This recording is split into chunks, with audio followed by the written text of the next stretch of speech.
Hey everybody, do you know of some anime that you really like that don't get as much attention as you think they deserve? I know I do. And that's why I'm going to start this new segment that I call Anime Hidden Gems. Now, what classifies for me as a hidden gem is something that might have like some backing to it, like maybe like a slight cult following, but it's not super popular. It's nothing compared to the My Hero Academias of the world, Naruto's, Sword Art Online. Yeah, but shows like that in the world. But they are very, very good in their own right. And with thousands and thousands of anime out there, these are bound to exist for everybody. And I know my opinion isn't the same as everybody's.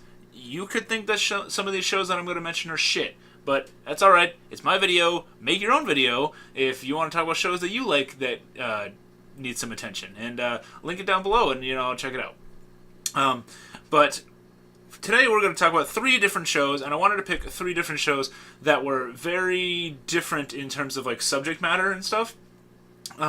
So we have a romance show, we have a sports actiony mech kind of series, and we have a straight up action revenge mafia show.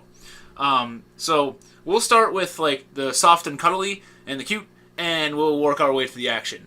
And if you are like me, you're not necessarily super into like romance stuff all the time. I mean, I wish there was more solid romance in anime. And for a while, I was really like searching for one that would appeal to me. And I'm at the age where I don't want to watch a lot of like high school crap.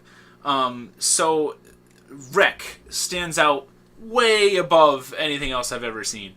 Which, to be fair, isn't a lot, because I tend to stay away from like the high school romance stuff, and I know that there's some amazing shit out there. I still gotta watch Kare Kano.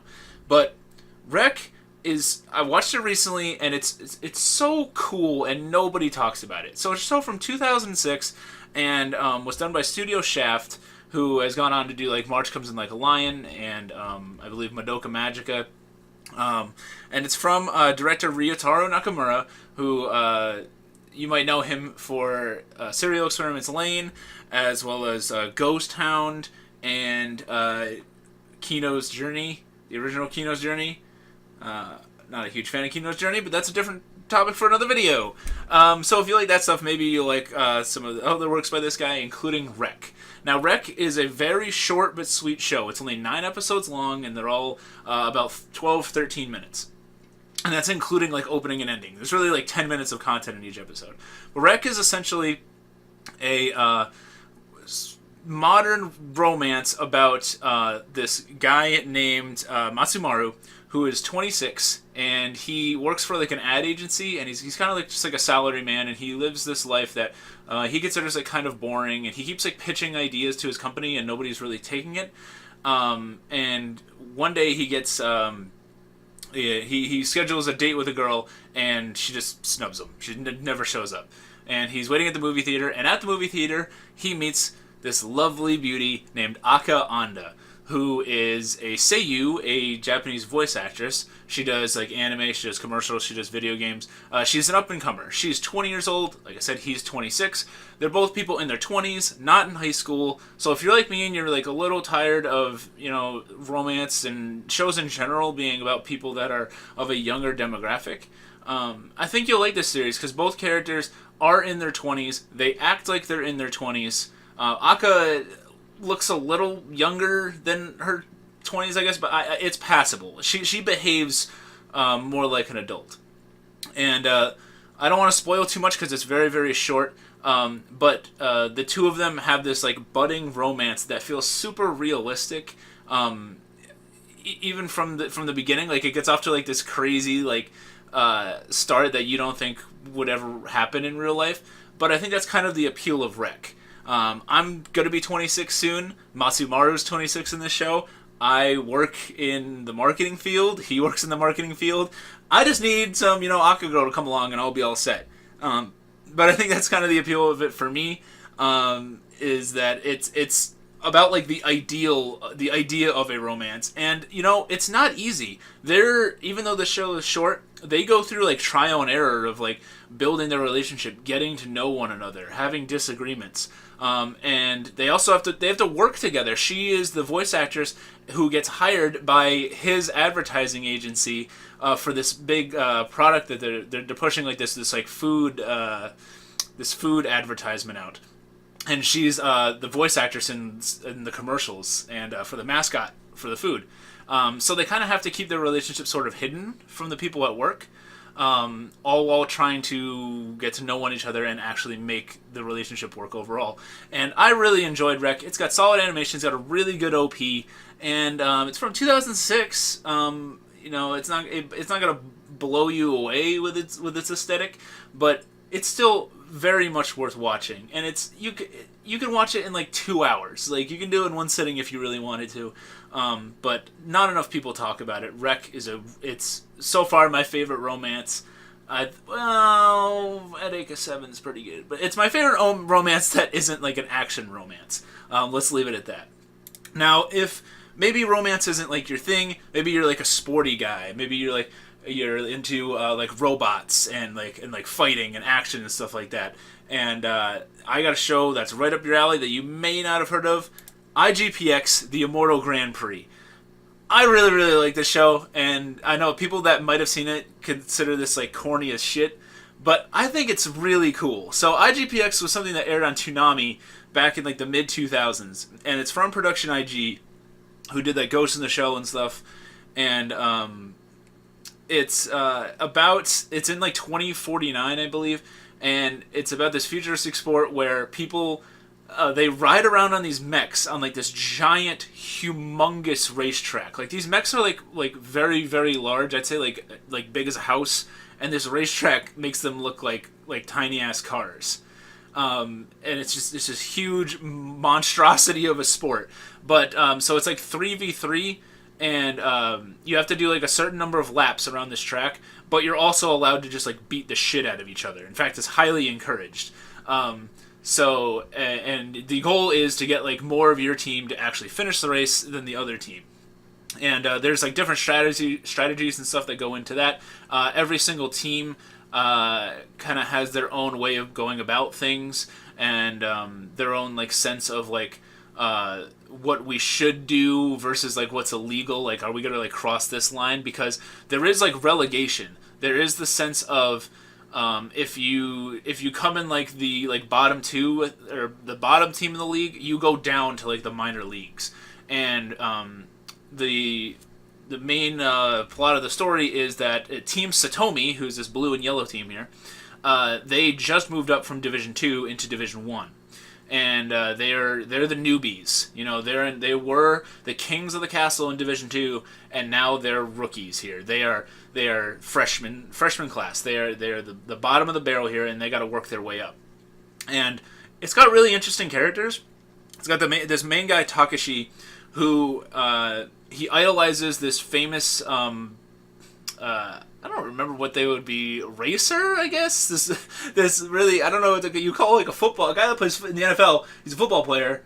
I don't remember what they call him in IGPX. I don't know. This famous battle mech guy who went by the name of the Rocket, and nobody knew like his real identity or anything, and he like disappeared several years in the past.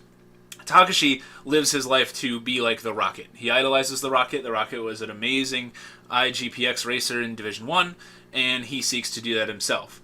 And he's your main guy, and he's has a lot of natural skill at it, but he also has some personality issues that he has to deal with in the series.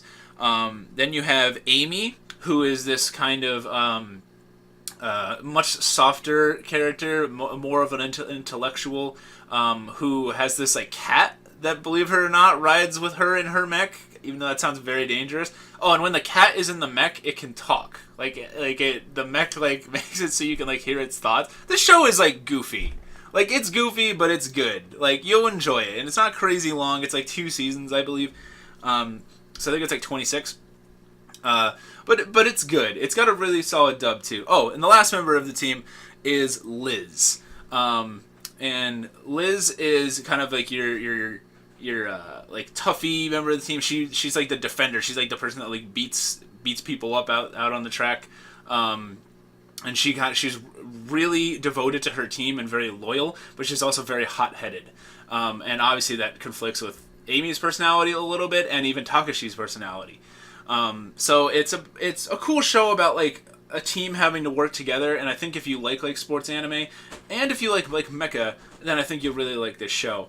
Yeah, like I said, it's got a really solid dub. It's got alright music. Animation's pretty good. It's got some weird like CG in there with the robots, but it's not the worst. It's not like Berserk 2017. Yeah. So yeah, check out IGPX. Now, this last show that I'm going to recommend as a hidden gem is one that's near and dear to my heart. If you've been following me for a while, you'll know that this is one of my favorite anime of all time, and I think it's possibly the most underrated anime of all time, and that is Gungrave. Now, Gungrave, I have this personal belief, and this is probably going to piss some people off here, but I guess I don't care. This is minority anime opinion numero uno for your man Miasma. I think Gungrave's better than Trigun. Yeah. And I know Trigun gets a whole lot of attention. Gungrave is from the same character designer, Yasuhiro Naitao. He did the designs for this like video game Gungrave that had come out, and then they made it into an anime series. And the anime series, I've never played the video game, but the anime series is really, really, really good. It's essentially a revenge story. Basically, there was this guy, Brandon Heat, who's your main character. He's like this kind of quiet dude. Picture Gene from Samurai Champloo, which is interesting because he's voiced by Kirk Thornton, who is the same voice actor, who's my favorite dub actor of all time. And he grew up in the slums. He grew up in the streets, and basically like living a gang life. He was an orphan, didn't have parents. He only had his friends. And there's a girl that he likes living in the slums. That he lives in the slums. She lives like. She's kind of like a ritzy life. But he likes her a lot, even though he doesn't really have anything to bring to the table. He's very strong and very devoted to his friends. And him and his gang get into like these like scuffles from time to time, often getting in way too much trouble than they should. And without getting into too many spoilery details, events happen that lead him into joining the mafia. And he discovers that his skills for fighting and for sort of commitment to an organization make him perfect for the job of a mafia hitman. And he turns out to be one of the best mafia hitmen they've ever had. Now, the issue with this comes that there's a ladder in the mafia, and some people aren't going to want you to be high on that ladder, and some people are already sitting above you. So there's action in the show. A bunch of it. There's guns. There's monsters later on. There's some sci-fi element to this, but yeah, it's really about going from rags to riches. From like he had like nothing at the beginning, he becomes this made man. He polishes all of his skills to sort of better his status in life, along with his best friend Harry McDowell growing up, who is also trying to climb the ladder as high as he can. Harry is not as good of a fighter as Brandon is, but Harry is very charismatic and very like someone that can very convincing, someone that can like definitely climb up the ladder if he were to work at it. He's very conniving though. He has negative aspects to his personality as well that Brandon kind of ignores because they're best friends. And yeah, it chronicles their relationship as they try and climb and just take back all the happiness of life that was taken away from them from living in these slums and not having any family that cared about them. And if you like mafia stuff, there's a whole lot of cool like mafia suits and people shooting up cars, and there's a lot of bullets. You like guns? Surprise, you're gonna like Gungrave. It's pretty good. I like it a lot. It does get kind of science fiction-y toward like the latter half, which I know is people's like biggest complaint about the show. So don't be surprised if that feels like it's kind of coming out of nowhere, because it kind of does, but I don't really mind it that much, because at its core it's this cool mafia revenge story with a really, really likable main character.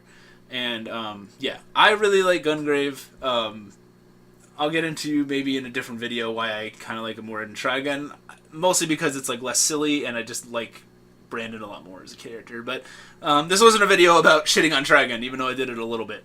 But yeah, if you guys like any of these shows, let me know down below. Or if you hated them, what was your relationship with each series?